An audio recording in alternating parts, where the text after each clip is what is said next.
Welcome to Login Aid. In this video, I'm going to guide you on how to make QR code for Wi-Fi password on iPhone. But for that, you need to make sure you have the shortcuts application.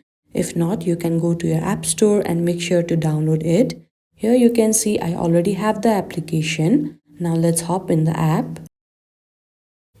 Now here you can see the option of shortcuts for accessibility. Tap over there.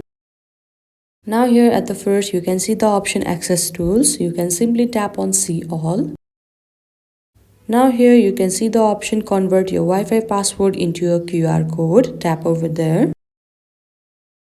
Now here you can simply tap on the option add shortcut.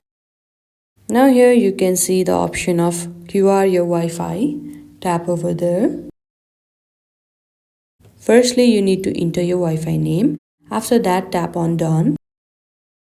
Again, you need to enter the password.